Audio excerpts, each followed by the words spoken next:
Type yes in the chat if you've ever been frustrated with Facebook from time to time. Welcome to Digital Genius Radio, the #1 podcast focused on guiding you to becoming a certified digital genius. We believe you can have it all by mastering social media paid advertising. We spent the last 3 years studying the most brilliant marketers today and applying their techniques. We've broken free of the 9-to-5 and successfully built a 7-figure online certification platform. From working with hundreds of clients, we found that most are overwhelmed or scared to actually dive into paid advertising. And this podcast is here to give you the cheat codes so you can flourish with your social media channels.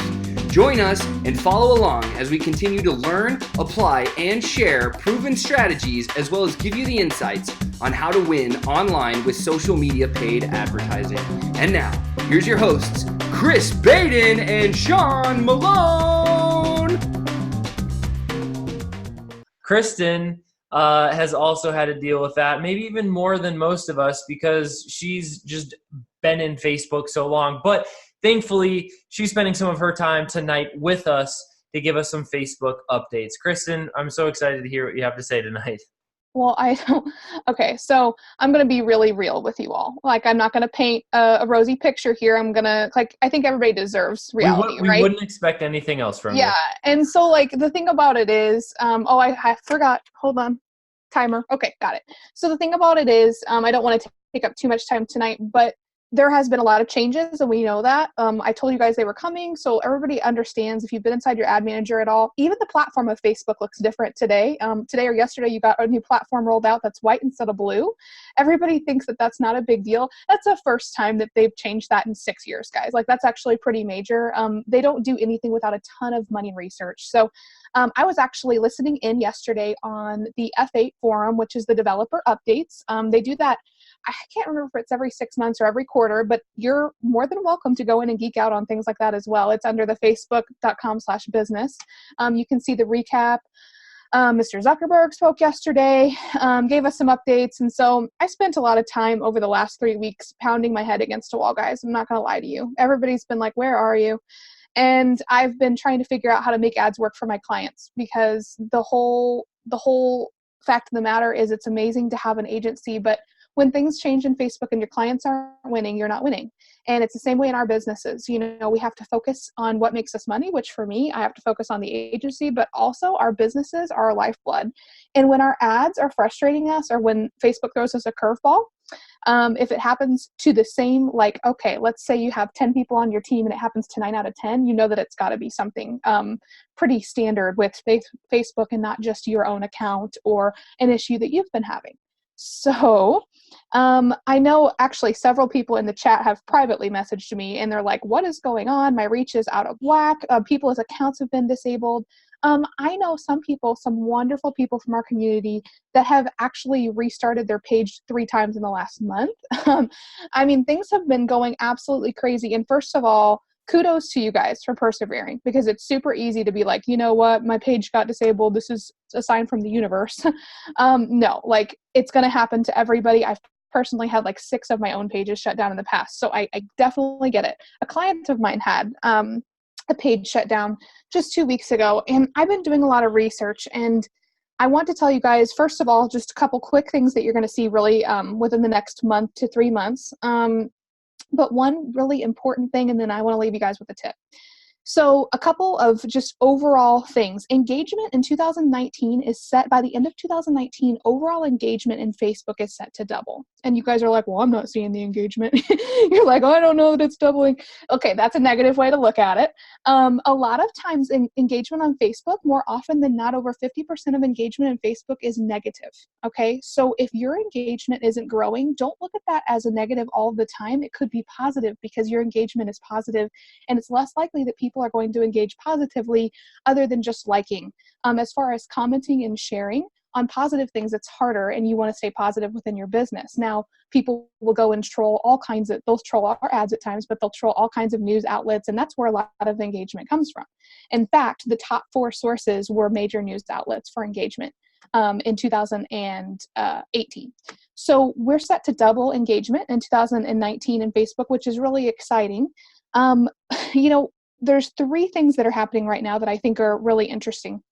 One of the things is, why are you guys have probably seen the little banner, and if you've seen it, let me know in the chat, but why am I seeing this ad? Because I've interacted with something before.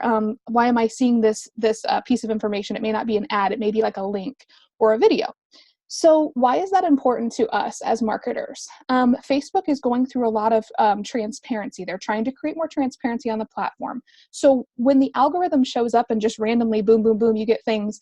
Has anybody ever clicked on something and then, like, I know I was looking up in-game stuff. I'm a nerd. I was looking up in-game information, and then I started getting a bunch of like Entertainment Tonight, like Marvel, and I was like, I never look at Entertainment Tonight, and I was like, oh, okay, yeah.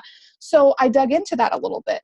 And if you guys, I just want to give you guys a tip on how to be a little more intuitive of a marketer, because this actually really helped me with a client last week. I was on their one-on-one call, a lot of pressure when you're the only one on the one-on-one call with somebody, and they were wanting to know answers, why things weren't performing. And I was like, okay, let's screen share, let's dig into this. So I started looking into there's a little I information button above the area where it says, why am I seeing this? There's a little I information button. You can actually drill down into similar things that you've looked at in the last 30 days now on Facebook. So I did not know that previously. I think that's new. Like, I don't quote me on that. I didn't research that, but I think that's fairly new.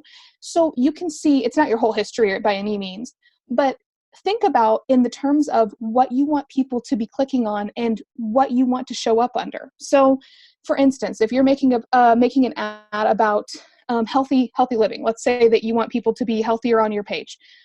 Let's think about what are some of the patterns that those people would have. In this instance, my client was just doing the same type of ad that had been working. It was a conversion ad. I'm going to get to that in a second.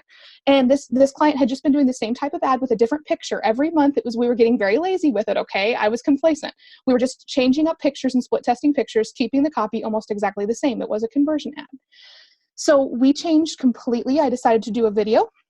We placed it, and then I did some research, and this is something really interesting. Does anybody have a conversion ad running on Facebook right now? Drop it in the chat, conversion, if you've got one running, because I did not know this personally until I was today years old. So 50, okay, you have to have 50 conversions on your Facebook ad, and like this is straight from facebook.com/business, so this is not a Kristen like idea. You have to have 50 conversions and before your pixel knows how to serve your conversion ad properly to your audience. 50. Okay. So I think I had read a metric like that sometime in the past, but it's always changing. So then I was like, okay, well, if there has to be 50 conversions and I have a brand new conversion ad, what happened first? You know, like the chicken or the egg kind of thing that I always talk about. So what this post said, and I was like, genius. What this post said was change your conversion ad to link clicks first. Let it run link clicks for 1 to 2 weeks. And some of you may know this and you're really pros, but I did this. I just went through and changed 3 of my clients to link clicks. Let it run for, I don't know, depending on your budget, I would say at least 1 to 2 weeks. Depends on how much you're spending. But then switch it back to conversions. It'll double serve is what this told me. And I was like, whoa. And the reason is because your pixel isn't well enough trained. So many people want to go in, get that epic story ad written that we all talk about in our amazing training. And then they're like, I want to put that conversion ad out there. I need conversions, you know, I need sales. And we get into that mentality. But we don't think about training the actual pixel. And I have never read, literally have never read before the 50 conversions to train your pixel. So what better way to do that than before you place it as just conversion, put it as link clicks. I loved that concept. Some of you may have already known that. If you didn't, that's a hot tip for you that I went in and actually tried on 3 of them today, so I can keep you guys updated on how that went. Also, if you guys go into your ads manager, I want to leave you with this tip. I'll finish up by saying one of the things that's changing that I'm really excited about, like on a really positive thing, is inside of Messenger, in the next 3 months, we're going to see 2 things happening. We're going to see, if you go into your Messenger, you're going to see lead generation and appointment setting features inside of Facebook Messenger. So we already can set a plan right now inside Facebook Messenger, not ManyChat, just Messenger. You can already set a plan to follow up with somebody or call somebody. It'll give you a suggested plan.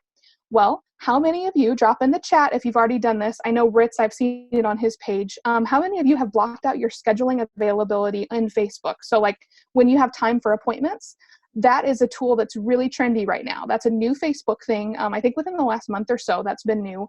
And that's really getting high in the algorithm. If you can put your availability, not just your business hours. I'm not talking about that. I'm talking about appointment availability. If you have appointments, like for video calls, let's say you block out a couple hours a week for that. I think it's an awesome service if you have time for it. So you can then connect that into your Messenger, and they can connect it to your Google Calendar or your iCalendar. I think that's awesome. So that's coming down the pike. Super excited about that. And also super excited about lead generation. So there's going to be in Messenger lead generation. Right now you can place Messenger newsfeed ads. We all know that. But there's going to be in Messenger lead generation metrics. People are spending more time in stories in Messenger than they are on the Facebook platform between the hours of the evening, between the hours of 6 and 10 p.m. So they're actually spending more time conversing with people in Messenger than they are on the actual Facebook platform, probably because they're at work. I mean, that would kind of make sense, right? So since people are in Messenger so much, one of the metrics that I saw that was really interesting from Falcon.io, which is a resource that I shared with you guys last time. Falcon.io was saying in this article that I read that stories are on trend to be shared double. In this year, double of what Facebook posts are. Stories are on trend to be shared. Almost double. It was like 22%, or I'm sorry, 42% more. It was like within the 40s more than Facebook posts are. Makes sense. Stories go through Messenger. Makes sense. People are spending their time, they're communicating in Messenger. So Messenger is going to become a sales platform just like it has become in Marketplace. So when you're using your placements and you're doing your ads, Messenger was something that I was not playing around with until about 2 months ago. I got really serious on Messenger and I've seen some great results. So if you're having trouble with your placements, or if you're trying to just, let's try something different, do a Messenger only story ad. I mean, why not, right? Like I would honestly love to see and hear how that goes for you guys. Optimization and delivery is the thing that I want to leave you guys with. Has anybody, this is something that I had never done until yesterday. Has anybody gone in and, has anybody gone in and seen their audience overlap inside of Facebook Ads Manager? So you would go to create audience, you would go to the actions tab, and then go to your show audience overlap. I had a client that had a pretty large budget, and I suggest all of you jump off of this later tonight and go and look. If you have more than one ad running, if you don't, there's no overlap. Spoiler alert. If you have more than one ad running, go to create audience, actions, show audience overlap. You guys could be overspending. You're probably underspending. A lot of us have smaller budgets, but you could be overspending if you have two large budget ads and they're similar targeting. And a lot of people say, well, that's just my demographic. You're overserving the population. Your reach is going to be lower because of that. So Facebook has a couple of cool things with ad capping that's coming out. They won't be probably until the end of May, so we can talk more about those. But definitely check, because that's something I had never done. And I had 2 clients that I was able to turn that off for, and I was able to deviate the money somewhere else. When you only have $5 to $10 a day to spend, you want everything to count. So everybody jump off of this call, get excited about the Messenger stuff. Super exciting. If you're not doing stories, make sure to use stories. Stories are so powerful right now. They're being shared almost more, like over 40% more at this point. They're trending, being shared more than posts. So not to say you shouldn't use posts, but definitely use stories as well. And then also go to create audience, actions, and show your audience overlap for any ads that you're actively running, just to try to save some money. And obviously get onto Falcon.io. They had an amazing article where some of this stuff came from. So check out those things. But that's just a couple of tips for you guys. I hope it helps. Thanks for listening to Digital Genius Radio. We'd love it if you could share our podcast with 3 others that you think could get some value from it. Don't forget to like and subscribe to our channel. And remember, hit that notifications button so we can alert you for each new episode that comes out. You're on your way. You've gained knowledge and you've gotten smarter. You're becoming a certified digital genius. To continue on the right path, go to challenge.digitalgeniusradio.com and prove you have what it takes. Again, that's challenge.digitalgeniusradio.com. Enter your name and email and get started becoming a master of your own destiny.